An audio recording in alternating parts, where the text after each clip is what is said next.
Hello, Contagious Care team.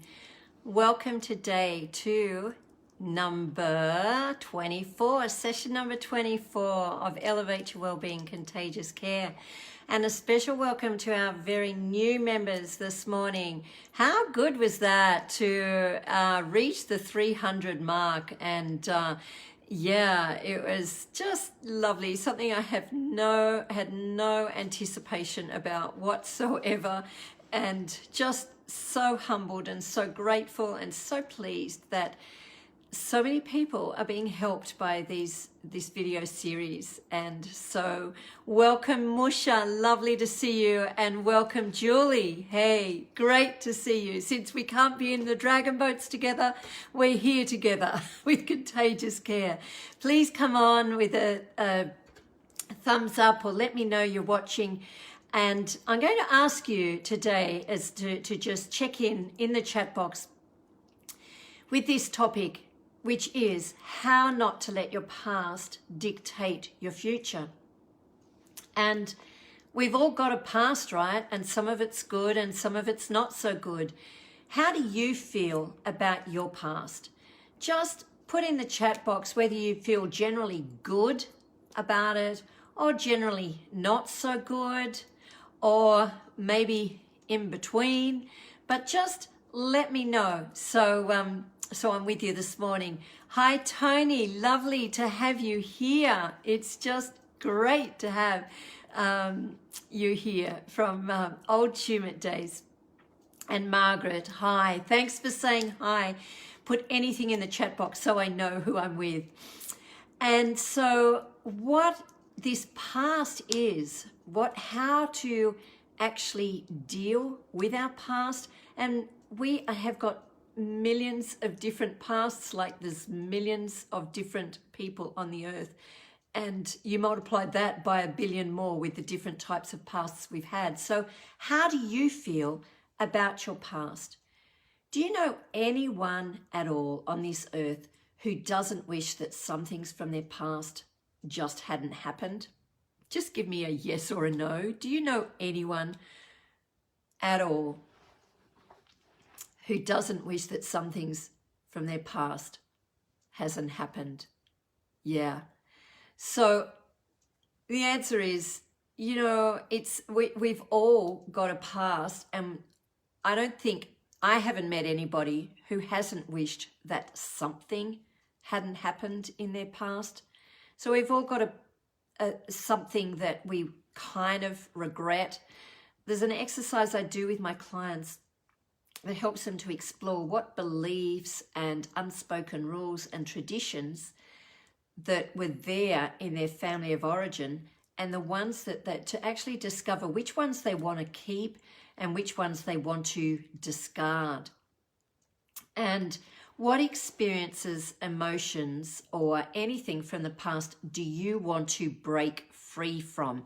It might just be a pattern of extra tidiness that I needed to break free from my mum, who, and my siblings will have a different opinion to this, and this is okay, but I just want it to be freer to actually cook without having to clean up the mess in that moment. For example, I wanted to clean up the mess at the end of my cooking a cake. But you know, there's little things like that yeah, we wish were different. You know, what is it that we want to break free from? If there's courageous people here, and I know you are, just put down what things do you want to break free from the past? Because I'm going to help us discover 5 different tools or steps to help us in not allowing our past to dictate our future. And I'll just have a look. Tony's saying the past is not too shabby. And Kayla's saying, hi, Heather, by God's grace, a generally good past. And yes, Julie, you can think of anyone who wants to change something from their past, or you can't think of anyone. Maybe I worded that. Anyway, Margaret is blessed by all the varied experiences despite all the highs and lows. Yes. So let's look at 5 different things that I've just discovered. There will be many, many more. And I can think of many, many more as I'm sharing with you today. But I've just chosen 5 to start with on steps that help us to not allow our past to define us. And the first one is facing our pain. I like the saying, don't let your past dictate who you are, but let it be part of who you become. Let it be part of who you become, but don't let it define you completely. Because if you're defined by your past, your current and your future environment will develop some really toxic elements. Because wherever you focus your attention, that's where you focus your energy. And this session will look at how you can free yourself from the chains of your emotions that keep you in the past. So welcome Annie and welcome Pamela. And Pamela's saying reliance on other people's opinions of me. Yeah, we don't want to be defined by how other people view us. We're much bigger than that. We are who we are, and it's how we know our truth. And it's taking feedback from others that's constructive, but letting the others go. Not letting those opinions of other people have power over your behavior. Too right, Pamela. So Brene Brown, who's done a heap of work, a heap of research on shame and vulnerability, she says that integrity is choosing courage over comfort. And I just wonder right now, if you can, on a scale of 1 to 10, tell me how good you are at choosing courage, taking a risk, making 10 being just so courageous you could do anything. How good are you at choosing courage to take a risk to get out of your comfort zone? See, one essential area where we can choose courage over comfort is in the way we manage pain. You see, unless the pain of staying where we are, that is not changing or remaining stuck in a situation, that how great is that in your life? Because unless the pain of staying where we are is greater than the pain of change, we just don't change. So is the pain of staying where you are, how great is that on a scale of 1 to 10? Musha says 4. Yeah, so you want to get to that point of disgust, Tim Roll says. You want to get to that point of disgust because it's when you get to that point that you'll change. That's the point at which many of my clients come in for counselling. They ring up at that point. At least they're there ready and willing to change because they've gotten to that point of, I can't do this any longer. This is just not working. And some of them really get to that point of disgust in the patterns that they've created in their relationship. But you know what? I can do so much more with couples who are intentional about self-development and relational growth, and they come with a more proactive approach. You see, whether it's emotional or a mental or physical pain, when we try to run away from our pain, it just comes with us. It actually comes with us. If we don't deal with it and allow it to be healed, it will be carried with us and then dumped onto other people, onto our loved ones, onto innocent bystanders. The pain, all that needs to happen is it needs to be acknowledged, supported, and be given kindness. Think back to when you were parenting young children, or if you're grandparenting now, or if you're parenting young children right now. What do you instinctively do when your child hurts themselves? Put it in the chat box. What do you just automatically do straight away? What do you offer them? It's just like a child when they experience pain, they need our comfort and our reassurance, right? They need to be cuddled, touched, soothed. You see, sometimes we belittle, that's right, Pamela, kisses and cuddles. Sometimes we belittle the pain of others because we belittle our own. Why do you think we ignore our own pain? Answer that one. Why do you think we ignore our own pain? You see, often it's because we feel unworthy to even acknowledge it. We do that comparison thing. We gauge and we just think, oh, you know, someone else is worse off than me. But if we don't acknowledge our pain, it's suggesting that we don't feel worthy of actually being able to heal, because acknowledging it is the first step in healing. You can't deal with a wound and just walk through the rest of life or a thing that needs an operation on. You have to acknowledge it first. So another reason why people don't acknowledge their own pain, let's see, we're socialized, Pamela, that's right. Or because I'm female, no time for it. And he's saying, I was just about to say that. Oh, you're quick today. I just love it. You're so engaging. This is just wonderful. I feel like you're all in my lounge room. Thank you. And Christine, good on you for being here. Kayla's finding, because I find my own pain hurtful and too confronting to address. That's so true. It is so hurtful, and sometimes it becomes our identity. That's right. We define ourselves from our past, which can sadly be quite painful. And Pamela, you agree with that time comment. So yeah, often we're afraid also that people won't care, so we don't care for our own pain. We just write it off. But remember that saying, it's nice to be important, but more important to be nice. We need to be nice and kind to ourselves in acknowledging that pain so that then we can move towards healing. Nothing can be healed if we don't acknowledge it.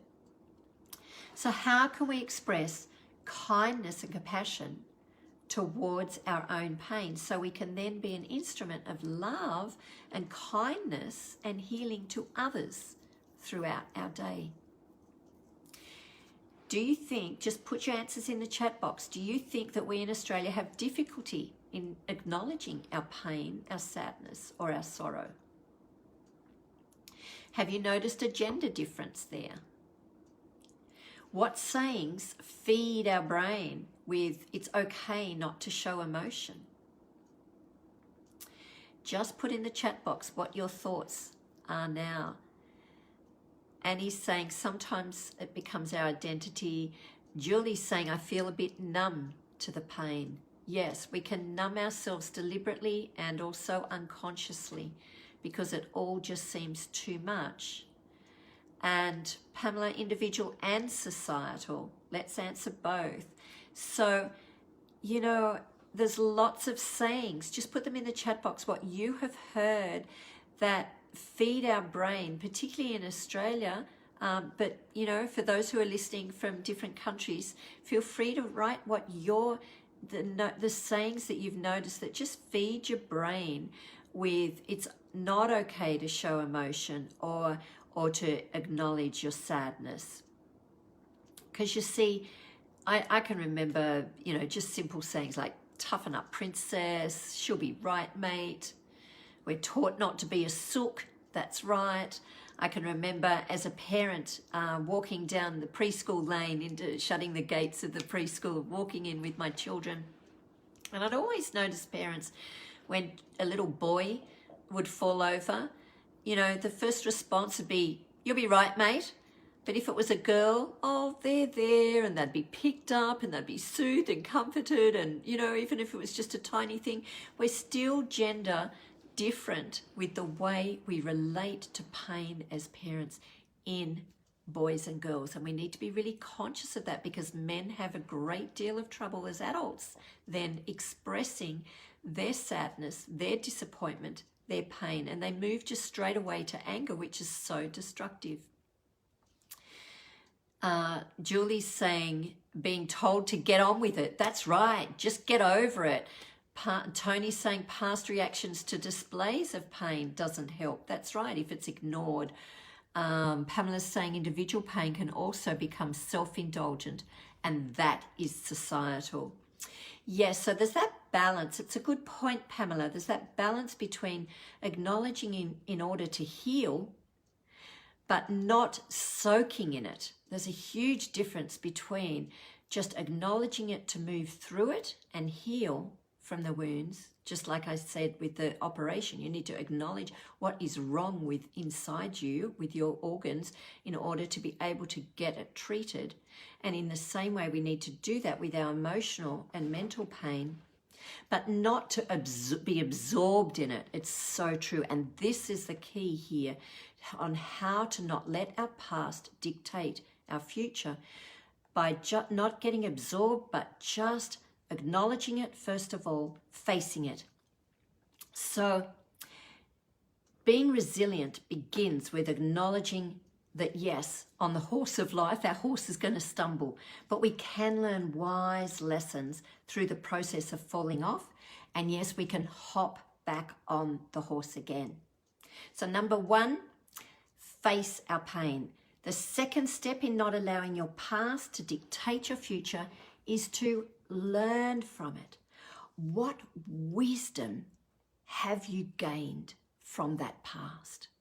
And this is just a crucial one, to actually find wisdom from the past, and so to them we can create a different ending to the story with our mind, because our mind is so powerful to be able to do that.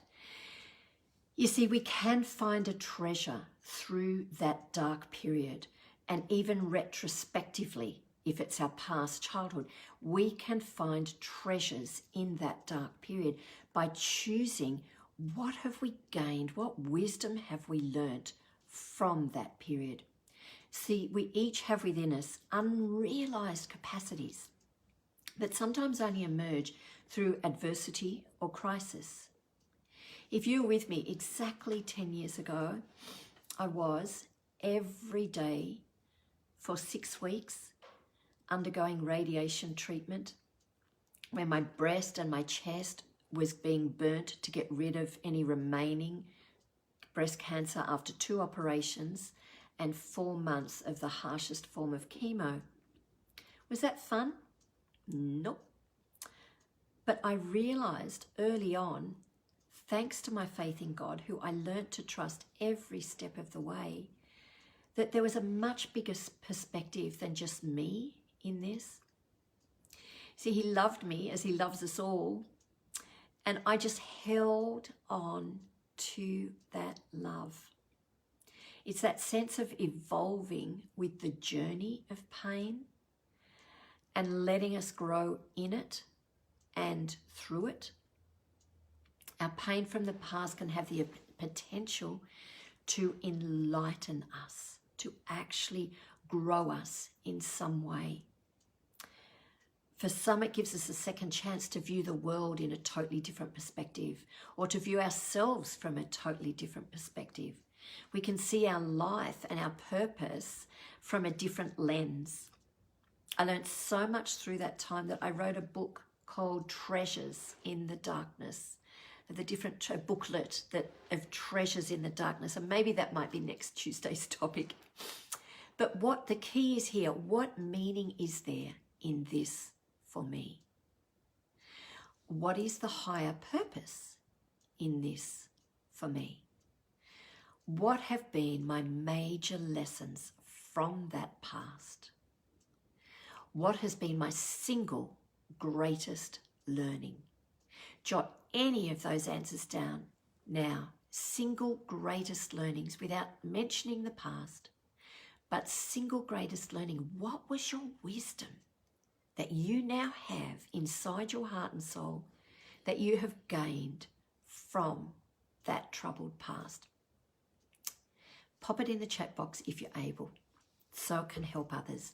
If you're not able, that's fine, but write it down for yourself. Journal what your wisdoms have been from the past, because you will gain and ground yourself for the future with good solid roots if you can do that.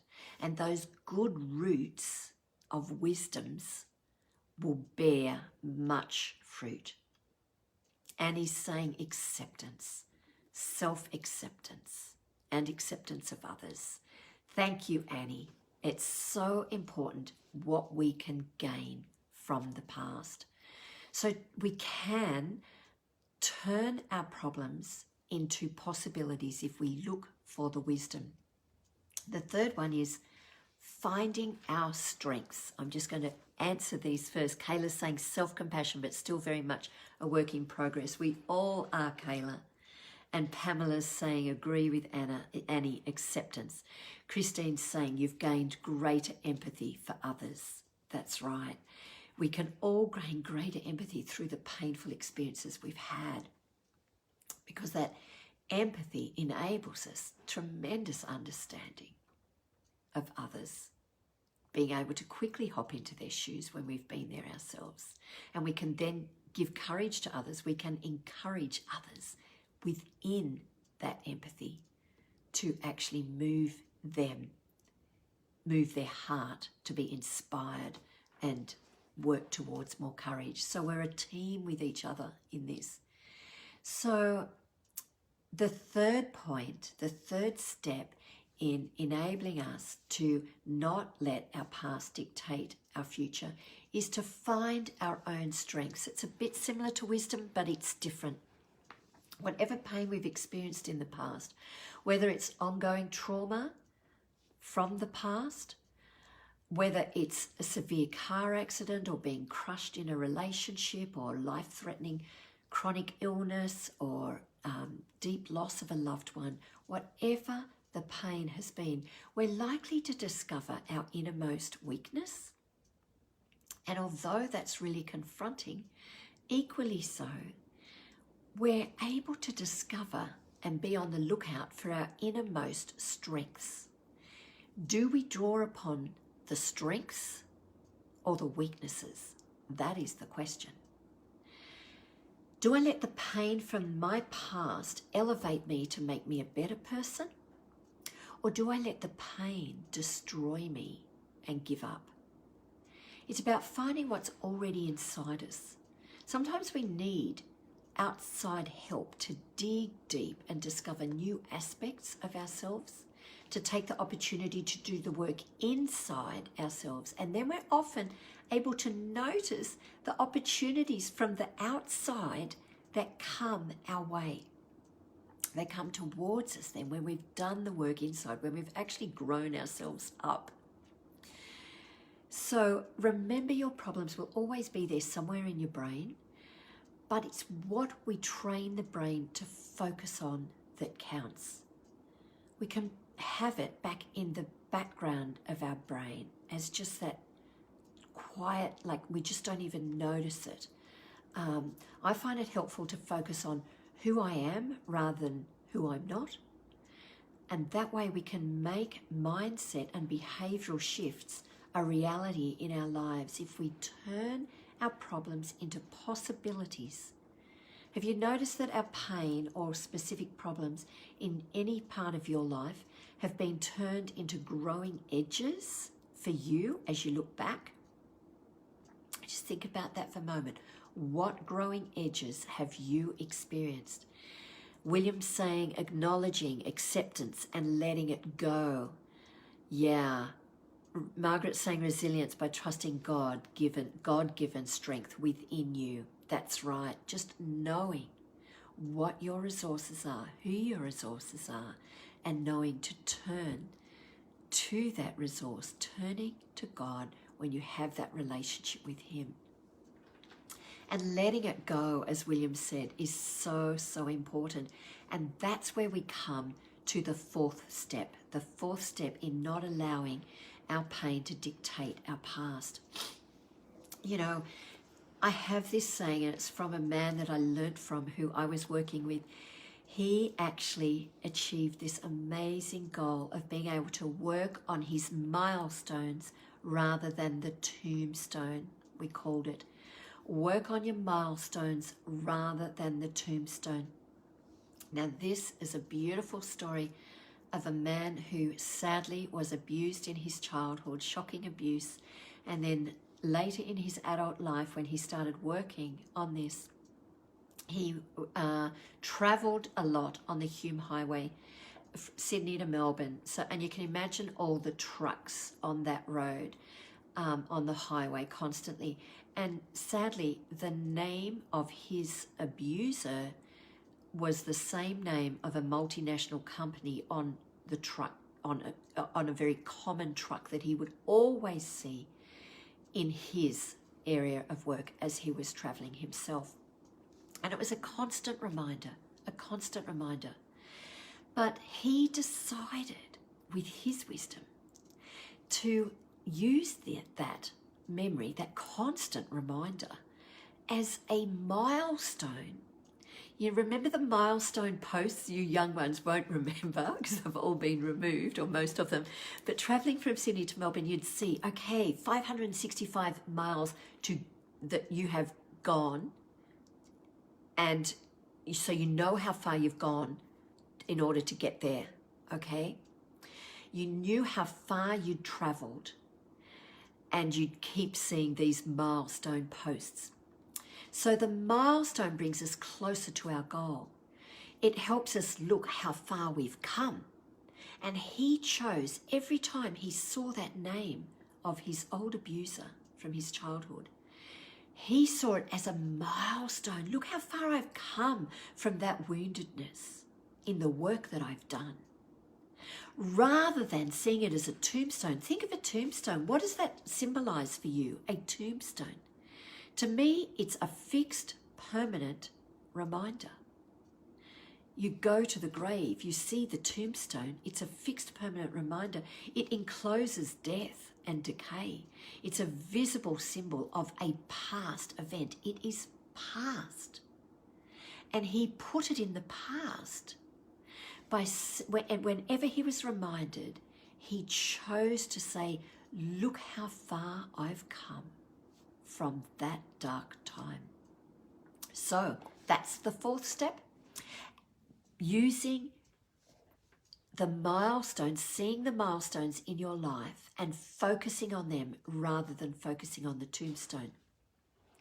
And the last step that I've looked at, that I'm going to look at today, is healing from the past. That we must have healing in order for the past not to dictate our current and our future life. Now, I want you to visualize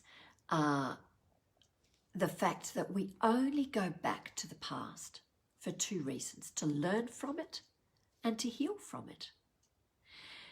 So if you take a deep breath in just right now and breathe out for 4, and think about this. Right now, currently, before I speak with anger, I will choose to speak with love. Before I speak with frustration, I will choose to speak with patience. Before I speak with judgment, I will choose to speak with compassion. You see, through meditation, in the situation, you can speak what you wished you had spoken, if it's painful for you, what you have done or said in your past.